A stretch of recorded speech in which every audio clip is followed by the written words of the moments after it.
February's book was this one, To Hell with the Hustle by Jefferson Bethke. And when I say this book rocked me, I am not even joking. Every time I would sit down and read like a chapter or part of a chapter, because they are kind of long chapters, I just was like, what? I thought, okay, so the subtitle is Reclaiming Your Life in an Overworked, Overspent, and Overconnected World. So I thought, okay, this is just going to be like a time management kind of book. I mean, yes, but also no. He goes so much deeper than just time management and all that kind of stuff. It's like getting down to the core of why you feel like you need to accomplish a lot, and like rest and true rest, and like why we need rest. And I just, every time I picked it up, like I said, I just didn't want to put it down. And there was at least one thing that I was just like, whoa. So the first part of the book was more just like going over why. And then the second half was more like how. He's a Christian, so he obviously was coming at it from that perspective. And it was just, there were so many things that were just really interesting. Like one of them was that, Jesus was baptized and then he went into the desert for 40 days. And then he went into ministry. And he was saying how the desert is a place of like silence and solitude, but not like isolation, but just like focusing on preparing. And it's a place that we often like are afraid to go to or don't want to be in, but maybe we should.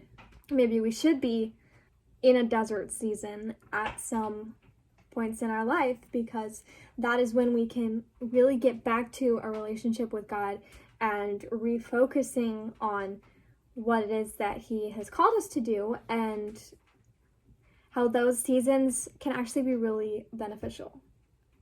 So that was just one thing that I got out of it. There was so much in here. And he also just touched on like how we as humans are innately created to desire something to focus on, something to hold in high regard, and how, if that isn't God for us, it can become so many other things that are harmful and sometimes even will destroy us. And there was some about time management. Like I posted a quote from here on my story while I was reading through it, that he said, if we don't have enough time to do nothing, we don't have enough time. Like we're too busy. If you literally don't have any margin in your schedule to just sit down for like even like 10, 15 minutes and just not have to be doing anything, you're too busy. You're too frazzled. You're overextending yourself. You're gonna break down. Which, I mean, he's not wrong. He went over way too much for me to even like try and go back and find to bring up.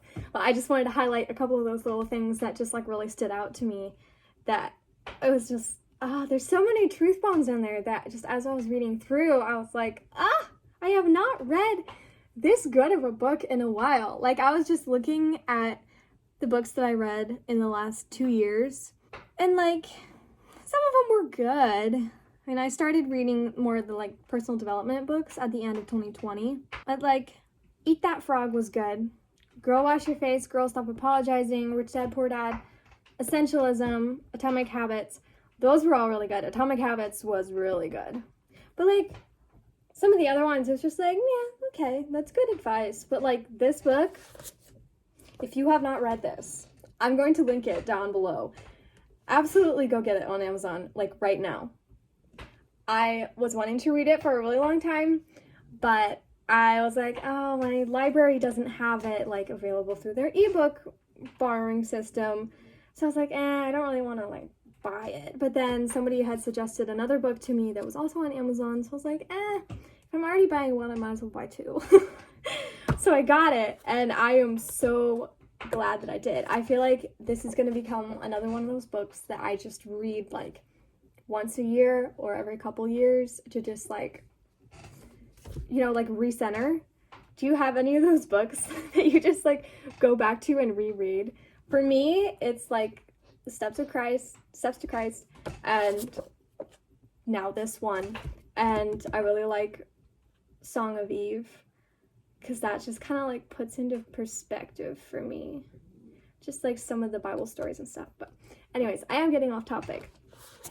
If you have not read this, use my link, go get it right now and read it.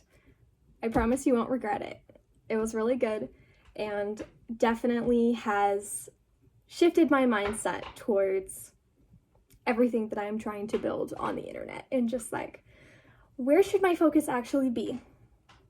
Am I putting enough emphasis on rest? Like, I know I emphasize rest a lot on here. Like, that's been kind of a theme for me. But rest doesn't always mean doing nothing. Sometimes it means doing things that rejuvenate you and re-energize you. I feel like I've been putting too much emphasis on rest that isn't that way. Believe me, I have wasted a ton of time just like doing nothing the last couple years, but I always felt more empty because it was not things that were rejuvenating. And I was like, oh, I don't have time. Well, yes, I did have time. I do have time, but I'm just not stewarding it well. And this book really brought that home. It's like, stewarding your time, taking intentional, restoring rest, not being caught up in the mindset that is prevalent in our society right now of just like producing as much as you can and just like sleep is for the weak and all this stuff. It's like, that's not how we were created. Like, literally, we are created to need rest. Like, your body does so much restoring of itself and essential processes while you're sleeping. So if you're like, oh, I'll sleep, you know, when I can, like, I got 5 hours, I'm good. Like, no, you're not. Your brain does so much cleanup work while you're sleeping. It like flushes all the, what's it called? All I can think of is like interstitial fluid or spinal fluid, but I can't remember what it's called. But the fluid in your brain, it gets flushed out while you're sleeping. And like, you have different sleep cycles. And if you're not getting all of them, like if you're not getting deep sleep, if you're not getting REM sleep for enough hours every night, you're literally damaging your brain. And nobody wants that. Anyways, getting off on another tangent. I'll stop. Go get this book, read it, message me on Instagram when you've read it, tell me what you thought. I'm confident that you will be shook. That is it for this video, and I will see you next Tuesday with another one.